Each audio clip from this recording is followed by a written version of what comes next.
Assalamualaikum warahmatullahi wabarakatuh. Kami dari kelompok 4 ingin membacakan hasil presentasi kami tentang media pembelajaran berbasis ICT. Pengertian media pembelajaran berbasis ICT. Media berasal dari bahasa Latin dan merupakan bentuk jamak dari kata medium yang secara harfiah berarti perantara atau penyalur. Artinya, media merupakan wahana penyalur pesan atau informasi belajar. Azhar Arsad 2002 dalam bukunya halaman 3 dan 4 mendefinisikan media sebagai teknologi pembawa pesan yang dimanfaatkan untuk kepentingan instruksional.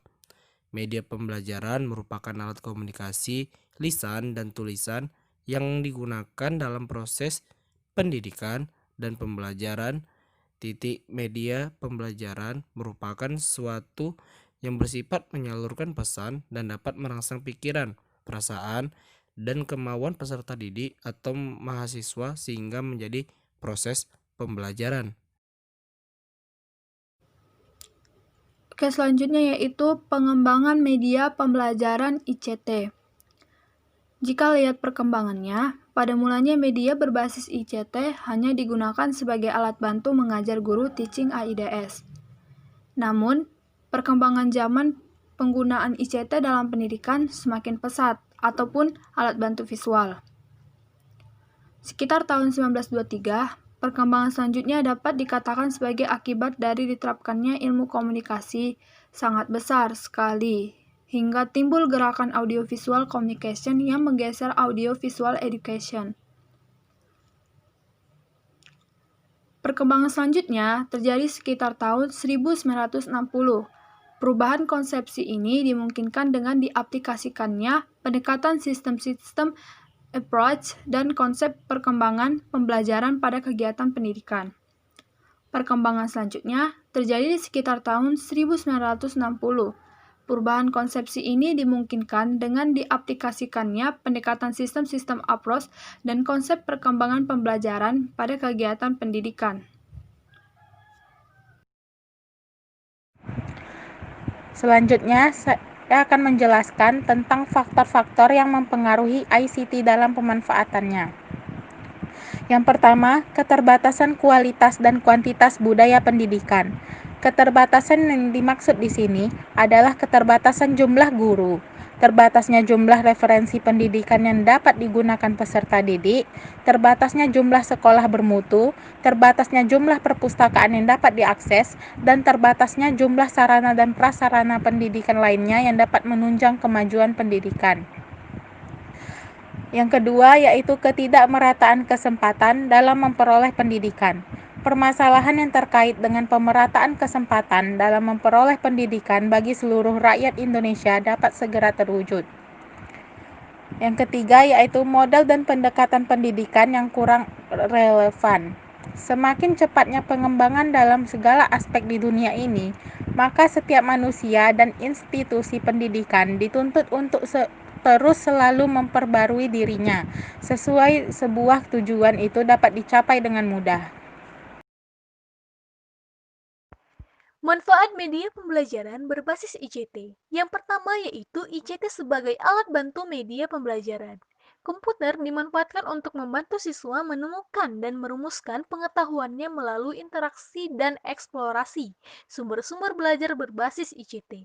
Selain itu, pemanfaatan ICT dalam pembelajaran juga mendukung teori konstruktivis, yakni siswa memperoleh pengalaman belajar secara bersama-sama dengan siswa lainnya atau melalui interaksi dengan para pakar dengan media komunikasi berbasis ICT. Yang kedua, ICT sebagai sarana atau tempat belajar. Di era teknologi informasi dan komunikasi saat ini, kegiatan belajar tidak hanya dapat dilakukan di dalam kelas ataupun perpustakaan.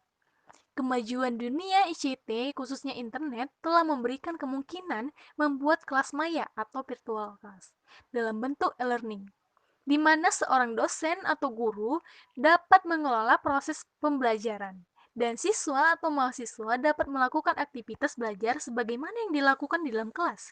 Dengan e-learning, aktivitas belajar seperti membaca, memberikan materi, mengerjakan soal-soal, tugas, berdiskusi, dan lain-lain sebagainya dapat dilakukan di e-learning tersebut. Yang ketiga, ICT sebagai sumber belajar.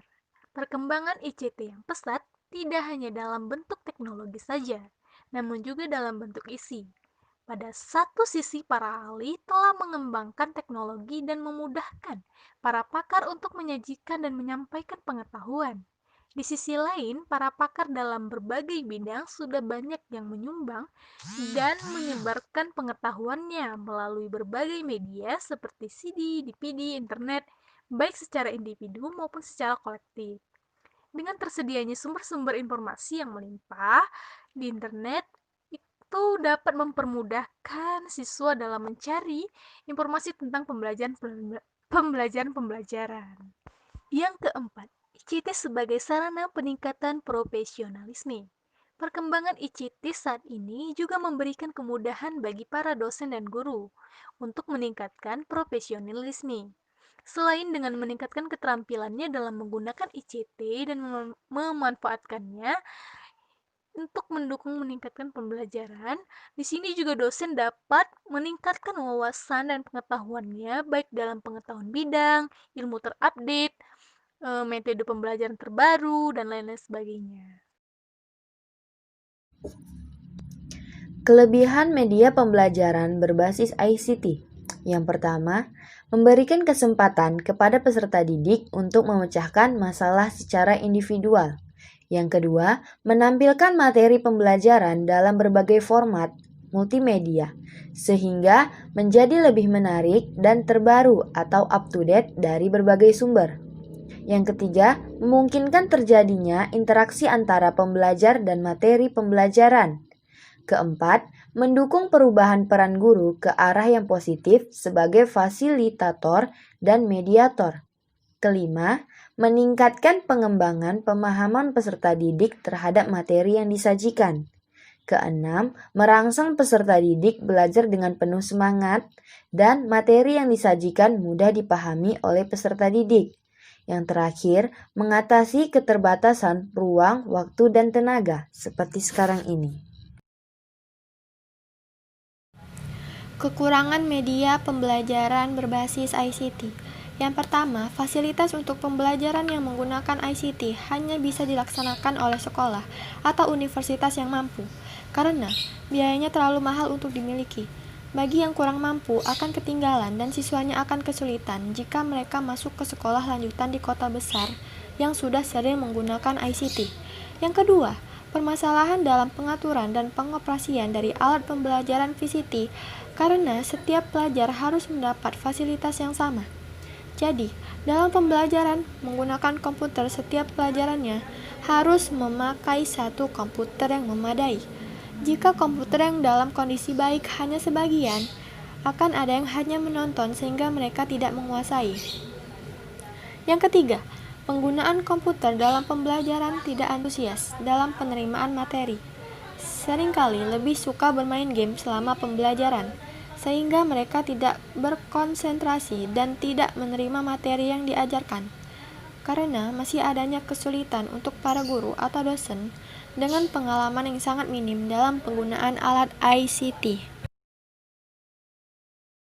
Selanjutnya yaitu perangkat pengembangan media pembelajaran berbasis ICT. Secara umum, perangkat yang diperlukan untuk mengembangkan media pembelajaran berbasis ICT meliputi perangkat keras atau hardware dan perangkat lunak atau software. Perangkat keras dapat berupa komputer, scanner, speaker, mikrofon, CD-ROM, DVD-ROM, flash disk, kartu memori, kamera digital, kamera video, dan sebagainya. Sedangkan perangkat lunak atau software dapat berupa Microsoft Word, Microsoft PowerPoint, Microsoft Excel, software untuk menggambar dan mengolah citra, software pengolah video seperti Microsoft Movie Maker, software pengolah suara seperti Microsoft Sound Recorder, bahasa pemrograman umum seperti Pascal, Delphi, Visual Basic, dan software aplikasi khusus seperti MATLAB, Maple, Grafis, CAR, dan lain-lain. Beberapa software tadi dapat diperoleh secara gratis dengan mengunduh dari internet.